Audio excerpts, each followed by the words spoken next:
आपने भी बहुत से लोगों को इस प्रकार भस्त्रिका प्राणायाम करते देखा होगा।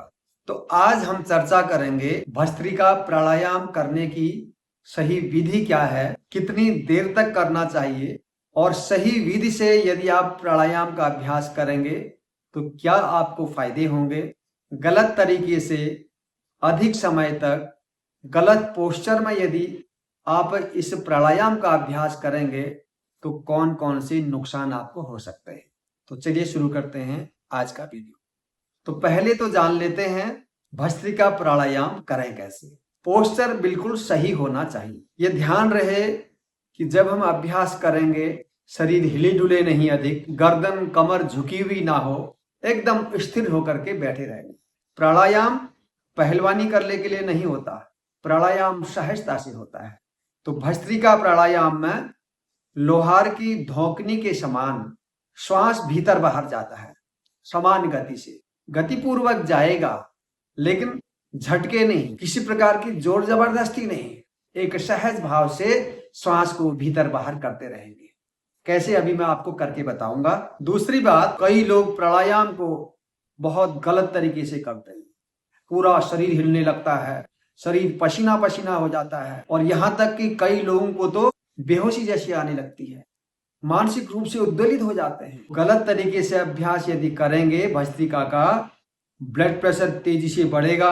हार्ट पेशेंट हैं तो कभी भी बहुत बड़ी दिक्कत हो सकती है, मानसिक रोगी हैं तो बहुत बड़ा नुकसान हो सकता है, और भी कई तरीके की समस्याएं आपको हो सकती हैं। यदि आप सही विधि से प्राणायाम का अभ्यास करेंगे तो क्या क्या फायदे होंगे। सबसे बड़ा फायदा तो यह है भस्त्रिका प्राणायाम का, फेफड़े की शुद्धि होती है, कफ संबंधी विकार दूर होते हैं, फेफड़े की मांसपेशियां मजबूत बनती हैं, शरीर में रक्त संचरण नियमित हो जाता है, बहुत अच्छे से रक्त का संचार होने लगता है, फेफड़े का बहुत अच्छा व्यायाम होता है, अच्छे से फेफड़ा फूलता है, सिकुड़ता है। फेफड़े संबंधी जितने भी विकार होते हैं, जितने भी चाहे कफ संबंधी रोग हैं, साइनस की प्रॉब्लम है, अस्थमा की प्रॉब्लम, टीबी जैसे रोग, इन सब में बहुत लाभकारी होगा भस्त्रिका प्राणायाम। इसके साथ साथ सही समय तक सही विधि से यदि हम करेंगे अभ्यास तो इस फेफड़े का प्रभाव हृदय पर भी पड़ेगा, तो हार्ट की पंपिंग बढ़ेगी, ब्लड सर्कुलेशन अच्छा हो जाएगा शरीर में। इसका प्रभाव पूरे रक्त संचरण तंत्र पर पड़ेगा। इसके साथ साथ इसका प्रभाव पाचन स्थान पर भी पड़ेगा।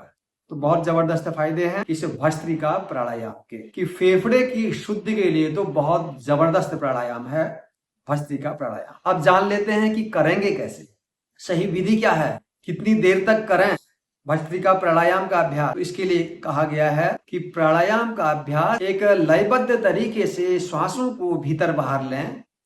श्वास लेने में भी बल लगेगा, श्वास छोड़ने में भी बल लगेगा समान रूप से, लेकिन सहजता पूर्वक लोहार की धोकनी की तरह चलता रहे। कुछ देर में करके आपको बता रहा हूं ताकि समझ में ठीक से आ जाए।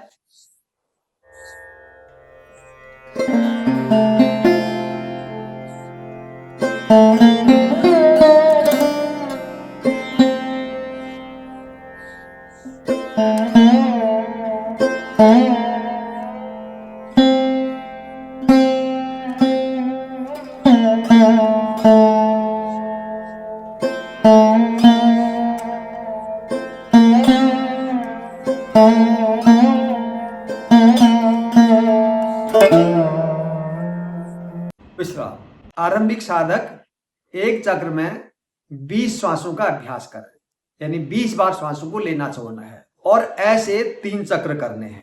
एक चक्र पूरा होगा, इसके बाद शांत हो जाए, धीमी गहरी सांस लें, विश्राम करें, फिर दूसरा चक्र और फिर तीसरा चक्र।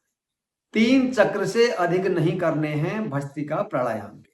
और जो उच्च साधक है, जिनका अभ्यास अधिक हो गया है, वह इन सांसों की संख्या को अधिकतम 50-60 तक ले जा सकते हैं। 5 बढ़ाते बढ़ाते आप लोग इसकी संख्या को 50 से 60 तक ले जा सकते हैं। तो यह एक चक्र होगा। ऐसे अधिकतम हमने 3 चक्र करने हैं। तो यह होगा भस्त्रिका। संख्या भी निर्धारित होगी और कुल चक्र भी निर्धारित हो गए। इस प्रकार आप सहज गति से भस्त्रिका का अभ्यास करेंगे तो इसके जो लाभ आपको बताएं तो पूरे लाभ आप इसके अच्छे से ले पाएंगे। अन्यथा गलत तरीके से अभ्यास करने से कई प्रकार के नुकसान हो सकते हैं। यदि आपको वीडियो उपयोगी लगा है इसी तरीके से इसका अभ्यास कीजिएगा, अपने मित्रों में शेयर कीजिएगा, क्योंकि ये महत्वपूर्ण जानकारी हर किसी साधक तक पहुंचनी बहुत आवश्यक है। तो आज का वीडियो यही समाप्त करते हैं। फिर से मिलता हूं आपसे ऐसे ही महत्वपूर्ण वीडियो के साथ। तब तक आप लोग करते रहें योग, स्वस्थ रहें, प्रसन्न रहें। आप सबका मंगल हो। जय हिंद।